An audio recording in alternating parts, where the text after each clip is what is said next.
Fox இன்னைக்கு நம்ம gemstones பத்தி பார்க்க போறோம். ஏற்கனவே ஜெம்ஸ்டோன்ஸ் பத்தி ஒரு சில வீடியோஸ் போட்டிருக்கேன். அதோடைய லிங்க் கடைசியில் எண்ட் ஸ்கிரீன்ல கொடுக்குறேன். அண்ட் ஜெம்ஸ்டோன்ஸ்னா என்ன, அது எதனால ஜெம்ஸ்டோன்ஸ் உபயோகப்படுத்தலாம் அப்படின்றதுக்கான விளக்கமும் ஒரு வீடியோ சொல்லியிருக்கேன். அந்த வீடியோவுடைய லிங்க்கும் மேலே ஐகார்டில் கொடுக்குறேன், பாருங்க. ஸோ இந்த வீடியோலையும் ஒரு சில விஷயங்கள் அதே தான் ரிப்பீட் பண்ண போறேன், பட் கொஞ்சம் டிஃப்ரெண்டா இருக்கலாம் மேபி. ஸோ ஜெம்ஸ்டோன்ஸ்னா என்ன? அது ஒரு கல்லு தான், அது ஒரு வகையான கல். அந்த கல்லுக்கும் ஆளுக்கும் என்ன சம்பந்தம் அப்படின்னு கேட்டிங்கன்னா, அந்த கல் ஒரு சில எனர்ஜியை அப்சர்வ் பண்ணி கொடுக்கும். எங்க இருந்து? சூரியன்ல இருந்து அண்ட் அதர் பிளானட்ஸ்ல இருந்து. ஸோ அந்த கல்லை எப்படி சூஸ் பண்றது அப்படின்னா, அந்த கல்லை ஜாதகம் யாருக்கு என்ன ராசி அது மூலயமா சூஸ் பண்ணலாம். அண்ட் அதை தவிர்த்து வேற ஜென்ரல் ஸ்டோன்ஸ் நிறைய இருக்கு. அந்த ஸ்டோன்ஸ் எதுக்குன்னா, என்னென்ன பிரச்சனைகளுக்கு என்னென்ன ஸ்டோன் அப்படிங்கிறது தனியா இருக்கு.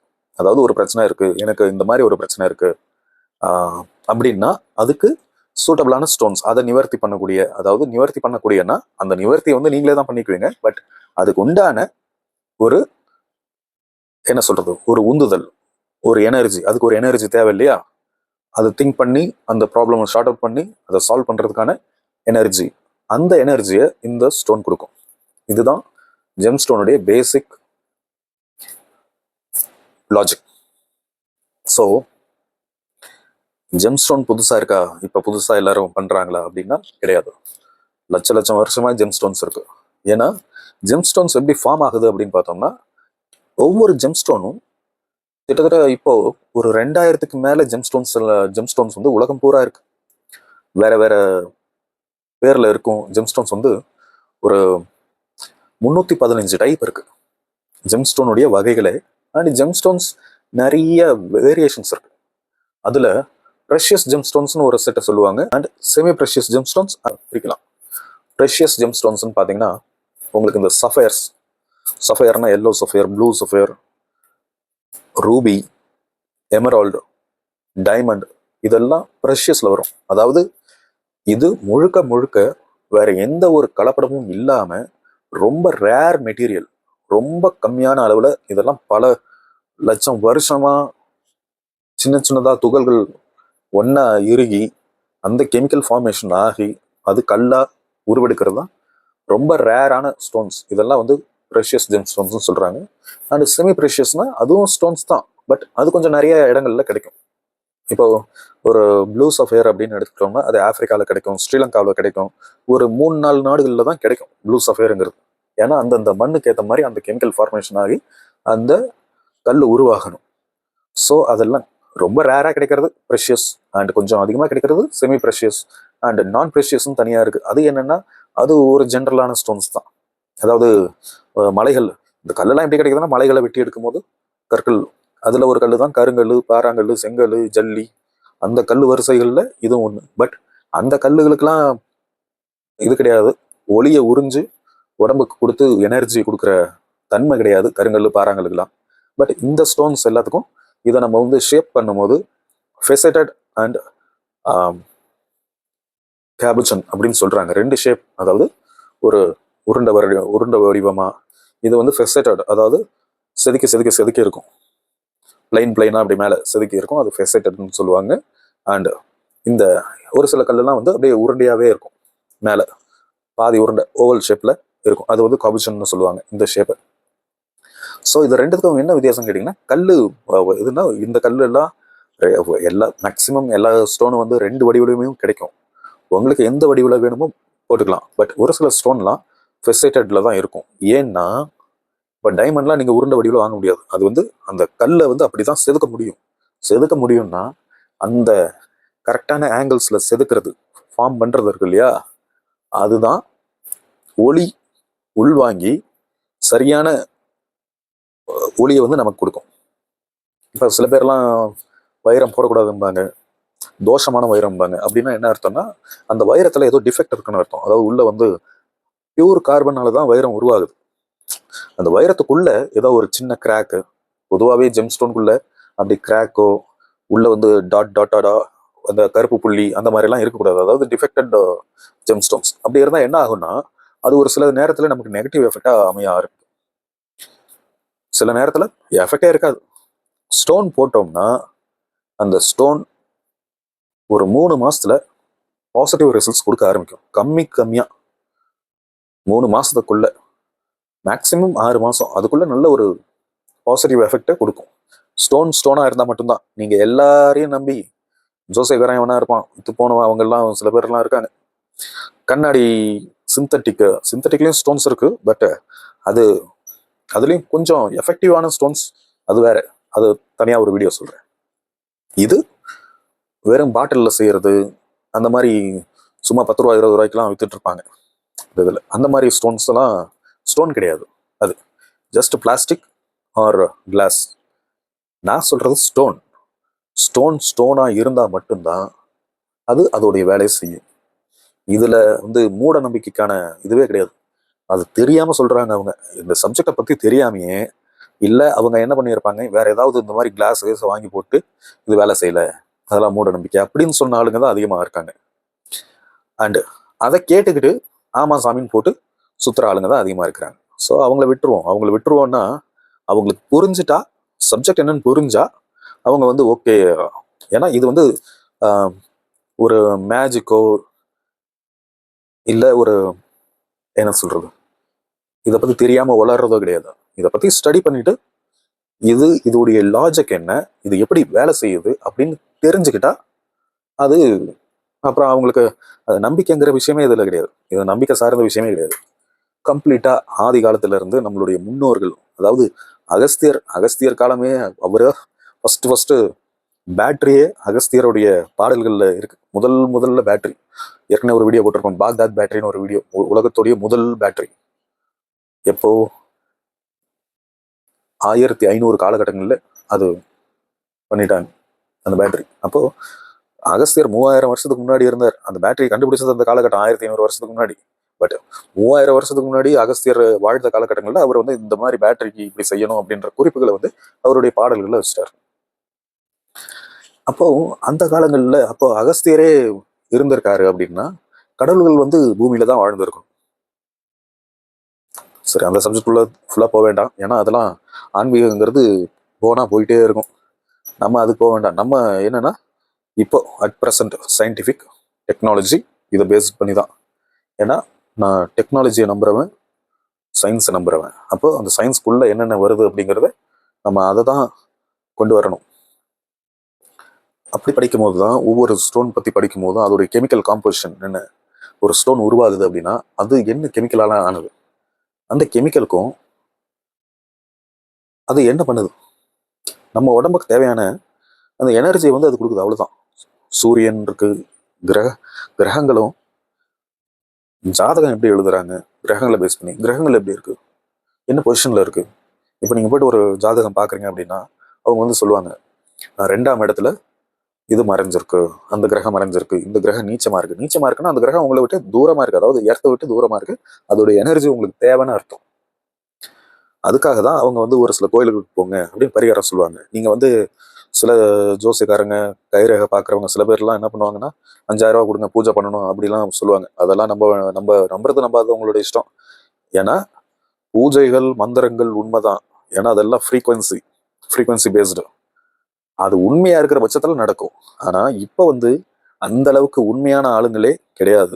எங்கேயும் இந்த பூஜை பண்றேன் அப்படின்ட்டு காசு வாங்குறவங்கள 99.9% நம்புறது கேள்விக்குறிதான். பட் ஒரு சில பேர் இந்த கோயிலுக்கு போங்க அப்படின்னு சொல்லுவாங்க. அந்த கோயிலுக்கு போகலாம். ஏன்னா அந்த கோயிலை அமைஞ்சிருக்கிற இடத்துல அந்த ரேஸ் உங்களுக்கு அதிகமா கிடைக்கிறதுக்கான வாய்ப்பு அதிகமா இருக்கு. அதுவும் பழைய காலத்து கோயிலா இருந்தா மட்டும் போங்க. ஏன்னா அவங்க தான் ரொம்ப அட்வான்ஸ்டு டெக்னாலஜியா யோசிச்சு இந்த இடத்துல பர்டிகுலர் இந்த ரேஸ் இந்த இடத்துல கிடைக்குது, அதிகமா கிடைக்குது அப்படின்ட்டு அதுக்கு உண்டான தெய்வம்னு ஒண்ணு ஃபார்ம் பண்ணி அங்க வச்சிருக்காங்க, கோயில் கட்டி வச்சிருப்பாங்க. ஸோ நீங்க அந்த கோயிலுக்கு போனீங்கன்னா அந்த நீங்க சாமி பார்க்கணும்னு கூட அவசியம் இல்லை. அந்த ஊரு அந்த கோயில் வாசலுக்கு போனாலே வாசல் சுத்தி அந்த இடத்துல உங்களுக்கு அதுக்கான அந்த எந்த கிரகத்துடைய ரேஸ் அந்த இடத்துல கிடைக்கணுமோ அந்த எனர்ஜி உங்களுக்கு கொஞ்சம் ஃபுல்ஃபில் ஆகும். அப்போ உங்களுக்கு தேவையான எனர்ஜி உடம்பு அப்சர்வ் பண்ணும்போது உங்களுக்கு அந்த ஆட்டோமேட்டிக்கா நீங்க சரியா திங்க் பண்ண ஆரம்பிப்பீங்க. எது எப்படி பண்ணணும், யார்கிட்ட எப்படி பேசணும் அப்படின்றதெல்லாம் பண்ண ஆரம்பிப்பீங்க. ஸோ ப்ரோ, நீங்க ஸ்டோன் போட்டால் கோயிலுக்கெல்லாம் போக தேவையில்லையா அப்படின்னு கேட்டிங்கன்னா அது உங்களுடைய விருப்பம். நான் ஸ்டோன்ஸ் போட்டிருக்கேன். நான் வந்து கோயிலுக்கு போகணும் அப்படின்னா கோயிலுக்கு போயிட்டு வருவேன். ஏன்னா அது ஒரு எக்ஸ்ட்ராவான ஒரு எனர்ஜி தான், போனஸ் கிரெடிட் மாதிரி. போனோம்னா இன்னும் கொஞ்சம் பூஸ்டப் பண்ணுற மாதிரி தான். ஸ்டோன்ஸ் போட்டுக்கலாம். ஸ்டோன்ஸ் எப்பயும் நம்ம கூடயே இருக்கும்போது அதிகமாக வெயிலில் அப்படி போகும்போது அந்த பர்டிகுலர் ரேஸை, அதாவது ஒரு ஸ்டோனும் வந்து இந்த ஸ்டோனுக்கு இந்த ப்ராப்பர்ட்டி அப்படின்னா அந்த ஸ்டோன் அந்த எனர்ஜியை மட்டும்தான் அப்சர்வ் பண்ணி கொடுக்கும். மொத்தமாக சூரியன்லேருந்து வர எல்லா கதிரும் வந்து ஸ்கேட்டர்டாக இருக்கும். சூரியன்லேருந்து வர ரேஸ். அப்போ எல்லாமே நமக்கு தேவையில்லை, அது ஜென்ரலாக இருக்குது. பட் நமக்கு தேவையான ரொம்ப அவசியமானது என்ன, அதை மட்டும் அப்சர்வ் பண்ணி நமக்கு உடம்பு கொடுக்கும். ஸோ இதுதான் வந்து ஒரு பேசிக் கிரக நிலைகள். அதை வச்சு தான் ஜாதகம். அந்த ஜாதகத்தை வச்சு தான் உங்களுக்கு என்ன மாதிரி எனர்ஜி தேவைப்படுது அப்படிங்கிறத நிர்ணயம் பண்ணி அதுக்கு தான் ஜெம் ஸ்டோன்ஸ். அதுக்கு அடுத்தது ஒவ்வொரு நவரத்னங்கள் ஜாதகத்துக்கு ஏற்ற மாதிரி ஸ்டோன்ஸ் இருக்குது. அதே மாதிரி பிரச்சனைகளுக்கு உங்களுக்கு எனக்கு வந்து இந்த பிரச்சனைகள் இருக்கு, இந்த மாதிரி மெடிக்கல் ரீதியாகவும் ஜெம் தெரப்பினே இருக்கு. நிறைய பேர் கேள்விப்பட்டிருக்க மாட்டீங்க. ஆதி காலங்கள்ல இருந்து இந்த ஜெம் தெரப்பியும் இருக்கு. அண்ட் மெடிசினல், கண்டிப்பா மெடிசன்ஸ் எடுத்தாகணும். ஏன்னா முன்னாடி இந்த உணவு பழக்கங்கள் இருந்தது, அதுக்கேற்ற மாதிரி ஜெம் தெரப்பி மட்டுமே ஒர்க்கான காலங்கள் முன்னாடி இருந்தது. முன்னாடி ஏன்னா அப்ப நோய்வாய்ப்படுறதுக்கான இதுவே சந்தர்ப்பமே கம்மி தான். அதாவது இயற்கையா இதை சாப்பிட்டுட்டு எதையாவது திடீர்னு வெதர் கண்டிஷன்னாலேயோ அப்படியெல்லாம் நோய்வாய்ப்பட்ட மாதிரி யாரும் இல்லை முன்னாடி. எதனால் நோய்வாய்ப்பட்டிருப்பாங்க அப்படின்னா, ஒரு வேட்டைக்கு போகும்போது, போருக்கு போகும்போது அம்பு குத்தி அந்த அம்பு குத்துனதுனாலையோ வால் வெட்டினதுனாலையோ அதனாலதான் நோய்வாய்ப்பட்டிருப்பாங்களே தவிர, எதிரி வந்து விஷம் வச்சு அப்படி நோய்வாய்ப்பட்டிருப்பாங்களே தவிர, ஒரு சாதாரணமா ஒரு வெதர் மழை பெய்யுது ஜலதோஷம், மழை பெய்யுது ஜுரம், பனி ஜுரம் அப்படின்ற இதெல்லாம் கம்மி தான். ஏன்னா ராஜாக்கள் காலங்கள்ல இருந்தே இந்த ஜெம்ஸ்டோன்ஸ்ங்கிறது எல்லாரும் யூஸ் பண்ணியிருக்காங்க. நவரத்னங்கள் பரிசா கொடுத்துருக்காங்க. அவங்க போர் உடையில, கையில, காலில் இந்த மோதிரம், இந்த இந்த இதை கொண்டு போய் அங்க கொடுங்க அப்படின்னா ஒரு என்ன சொல்றது, ஒரு சிக்னல், இது இவருடைய மோதிரம், அணையாழி அப்படின்னு சொல்லுவாங்க. அந்த மாதிரி அந்த ஜெம்முக்கு உண்டான வேல்யூ இந்த ராஜா அப்படின்னு தெரியும், இவங்க தான் அப்படின்னு. ஸோ இந்த ஜெம் ஸ்டோனை எப்படி நிர்ணயம் பண்றாங்க அப்படின்னா, அதோடைய அடர்த்தி, திக்னஸ், ஸ்டோனுடைய ஹார்ட்னஸ் எவ்வளோ இருக்கு, அதோடைய ரிஃப்ராக்டிவ் இண்டெக்ஸ் எவ்வளோ இருக்கு, ஒளி ஊடுருவல் அதுக்கான இண்டெக்ஸ் எப்படி இருக்கு, இதெல்லாம் வச்சுதான் அதோடைய தரம்ங்கிறது நிர்ணயம் பண்ண முடியும். இப்பவும் நான் நிறைய பேருக்கு ஸ்டோன் கொடுத்துருக்கேன். என்னாலே நம்ப முடியாத ஆச்சரியமான விஷயங்கள்லாம் நடந்திருக்கு. அவங்கள விடுவோம். உங்களுக்கும் தெரியணும் இல்லையா, ஸ்டோன் போட்டா இதெல்லாம் பண்ண முடியுமா, ஆகுமா, முன்னேற முடியுமா, நம்ம ஓரளவுக்காவது கரை சேர முடியுமா, இவ்வளோ சிக்கல்ல இருக்கும், பிரச்சனைல இருக்கும்.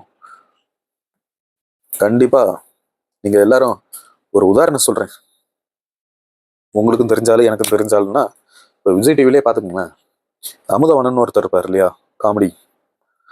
அவர் காமெடிலாம் பண்ணுவார். நல்ல திறமையான ஆளு, முன்னாடி இருந்தவன் திறமையான ஆள் தான். ஆனா அவரால் வந்து ஒரு ஸ்டேஜ்ல வந்து அந்த காலகட்டங்கள்ல, அவர் வந்த காலகட்டங்கள்ல இருந்து ஷைன் பண்ண முடியலன்னா அதுக்காக அவர் வந்து திறமையான ஆளு, ஷைன் பண்ண முடியல. அதுக்கப்புறம் இப்ப பாத்தீங்கன்னா நல்ல அவரை வந்து எல்லாருக்கும் தெரிய ஆரம்பிக்கும். நல்லா நோட் பண்ணுங்க, முன்னாடி அவர் அந்த ரிங்கு போடல, ஒரு ரிங்கு ஒன்று போட்டிருப்பாரு. நானும் அப்பதான் நோட் பண்ணேன். ஒரு பச்சை கலர் ரிங்கு, ஜெம்ஸ்டோன் ஒன்று போட்டிருப்பாரு, எமரால்டுன்னு நினைக்கிறேன். அந்த ரிங் போட்டிருப்பாரு. அதுக்கப்புறம் அவருடைய வளர்ச்சிங்கிறது நல்ல ஒரு சொல்லக்கூடிய அளவுக்கான ஒரு நல்ல வளர்ச்சியா தான் இருக்குது அவருக்கு. அவருடைய திறமைகள் இன்னும் அவர் அநேகமா இப்போ போட்டு ஒரு 4 வருஷம் இருக்கும்னு நினைக்கிறேன். எங்க வாங்கினாரெல்லாம் எனக்கு தெரியாது. பட் அந்த ஸ்டோனுக்கு உண்டான வேலிடிட்டி இப்போ குறைஞ்சிருக்கும். அவர் மறுபடியும் வேற ஸ்டோன் மாத்தினாருன்னா வேற லெவலுக்கு வர்றதுக்கான வாய்ப்பு அதிகமா இருக்குன்னா வந்துருவார். ஸோ ஒவ்வொரு ஸ்டோனும் நீங்க போடும்போது அதோடைய வேலிடிட்டி இருக்கு. ஒரு டைம் போட்டா முடிஞ்சதா அப்படின்னு கேட்டால் கிடையாது. அந்த இத்தனை கேரட் ஸ்டோன் அப்படின்னா அத்தனை கேரட் அதுக்கு உண்டான வேலிடிட்டி. ஒரு கேரட்டில் போடுறீங்க அப்படின்னா அந்த ஸ்டோன் பர்டிகுலர் ஸ்டோன் அது எத்தனை நாள் தாங்கும், இது ஒரு ஃபில்டர் தானே. ஸோ எத்தனை நாள் தாங்குன்னு இருக்கு. அதே மாதிரி ஸ்டோன் நீங்கள் போடும்போது அதோடைய வேலிடிட்டி அதே நிர்ணயம் பண்ணோன்னா உங்களுக்கு உதாரணம் சொல்கிறேன் பாருங்க. நான் பல வருஷமாக ஜெம் ஸ்டோன்ஸ் போட்டுட்ருக்கேன்.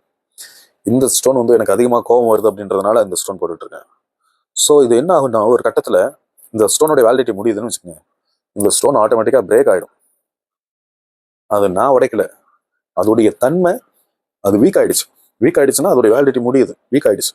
ஸோ இது எந்த அளவுக்கு வடிகட்டி மாதிரி செயல்படுறது, எந்த அளவுக்கு ரேஸ் அப்சர்வ் பண்ணி நம்ம கொடுக்குதோ அது அதோடைய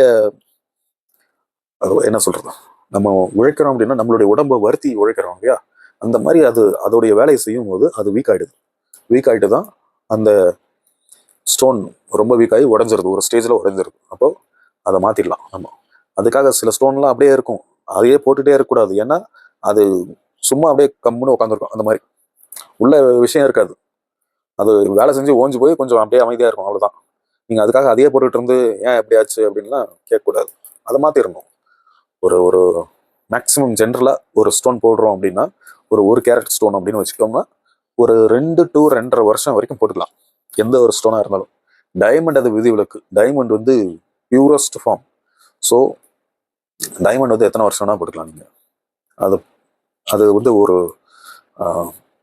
அதோடைய ஹார்ட்னஸ் ரொம்ப அதிகம், அதனால் அது வந்து தேயறதுக்கான வாய்ப்பே கிடையாது. ஸோ டைமண்ட் நீங்கள் தலைமுறையாக வச்சுக்கலாம் டைமண்டை.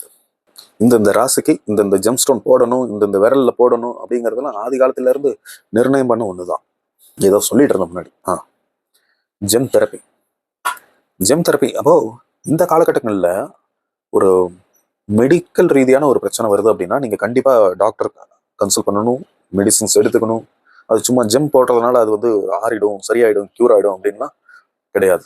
நீங்கள் மெடிசன் எடுத்துக்கணும். ஏன்னா இந்த மெடிசன்ஸுங்கிறது இந்த காலத்துக்கு ஏற்ற மாதிரி என்ன உணவு பழக்கங்கள் ஹேபிட் இப்போ இருக்கோ அதுக்கேற்ற மாதிரி தான் அதை டிசைன் பண்ணியிருப்பாங்க. அப்போ அந்த மெடிசன்ஸ் நீங்கள் எடுத்துக்கிறது உங்களுக்கு சால சிறந்தது, அதுதான் எடுத்துக்கணும். அதுக்கு அடுத்தது அது கூட இந்த ஜெம் ஸ்டோன்ஸ் ஒரு சப்போர்ட்டிங், அதுக்காக போட்டுக்கலாம். ஓகே ஃபாக்ஸ், எனக்கு இந்த கோர்வையா இன்ட்ரெஸ்டிங்கா அப்படிலாம் பேச தெரியாது. ஆனால் கண்டென்ட் வேல்யூவாக இருக்கும். ஸோ அதை கொஞ்சம் அப்படியே நீங்களாக புரிஞ்சுக்குங்க. எனக்கு டீச்சர் மாதிரிலாம் பாடம் எடுக்க தெரியாது, நீங்களே புரிஞ்சுக்கிட்டீங்கன்னா ஓரளவுக்கு ஓகே தான். ஓகே, அண்ட் இன்னொரு முக்கியமான விஷயம், ஜெம் ஸ்டோன்ஸ் பற்றி வீடியோ போடும்போது தயவு செஞ்சு யாரும் சுவாமிஜி, குருஜி அப்படின்லாம் சொல்லாதீங்க, அப்படிலாம் கூப்பிடாதீங்க. ஏற்கனவே ஒரு 2-3 வீடியோ போடும்போது நிறைய பேர் கமெண்ட்டு சுவாமிஜி நான் இந்த இதில் இருக்கேன் இப்படின்னு போட்டிருக்கீங்க. அந்த மாதிரிலாம் கூப்பிடாதீங்க. சாதாரணமாக என் பேரை சொல்லி கூப்பிடுங்க, இல்லை எப்படி கூப்பிடணும்னு தோணுதோ அதுக்காக அந்த மாதிரி சொல்ல, எப்படி உங்களுக்கு சாதாரணமாக கூப்பிடுங்க போதும். உங்களுடைய ராசிக்கு என்ன ஜெம் ஸ்டோன் போடணும், இல்லை இந்த மாதிரி என்ன ஏதாவது பிரச்சனைகள் இருக்கா அப்படின்ட்டு கமெண்ட்ல சொல்லுங்க. உங்களுக்கு எந்த மாதிரி பிரச்சனைகளை நீங்கள் சந்திச்சுட்டு இருக்கீங்க, அதுக்கு ஏதாவது ஜெம் கன்சல்ட் பண்ணணும் அப்படின்னா அந்த பிரச்சனைகள் வாட்ஸ்அப்க்கு ஒரு வாய்ஸ் மெசேஜ் போடுங்க, ஆர் கமெண்ட்ல சொல்லுங்க. நான் உங்களுக்கு என்ன ஜெம் ஸ்டோன் போட்டால் அதுக்கான நிவர்த்தி கிடைக்கும் அப்படிங்கிறத சொல்கிறேன். அண்ட் உங்களுக்கு ஜெம் ஸ்டோன் நீங்கள் எங்கே வேணால் வாங்கிக்கலாம். சப்போஸ் வெளியில் எனக்கு வேண்டாம் நீங்களே வாங்கி கொடுங்க அப்படின்னாலும் நானே வாங்கி கொடுக்கறதுக்கும் ரெடியாக தான் இருக்கு. ஸோ வெளியில் நீங்கள் வாங்குறீங்க அப்படின்னாலும் ஓகே, இல்லை என்கிட்ட சொன்னாலும் ஓகே. ஓகே ஃபாக்ஸ், ஏதோ ஓரளவுக்கு கொஞ்சம் தெளிவாக சொல்லியிருப்பேன்னு நம்புகிறேன். வீடியோ பிடிச்சிருந்தா ஒரு லைக் பண்ணுங்கள். அண்ட் சேனலுக்குள்ளே நிறைய டிஃப்ரெண்ட் வீடியோஸ் போட்டிருக்கேன் அபவுட் டெக்னாலஜி வைஸாக, இந்த டிவிஸ், எலக்ட்ரானிக் கேஜெட்ஸ் பற்றி நிறைய வீடியோ போட்டிருக்கேன். அண்ட் பிளானட்ஸ், இந்த ஜெம் ஸ்டோன்ஸ் பற்றி வீடியோ போட்டிருக்கேன். சேனல் பிடிச்சிருந்தா சப்ஸ்கிரைப் பண்ணிக்கோங்க. Bye Fox.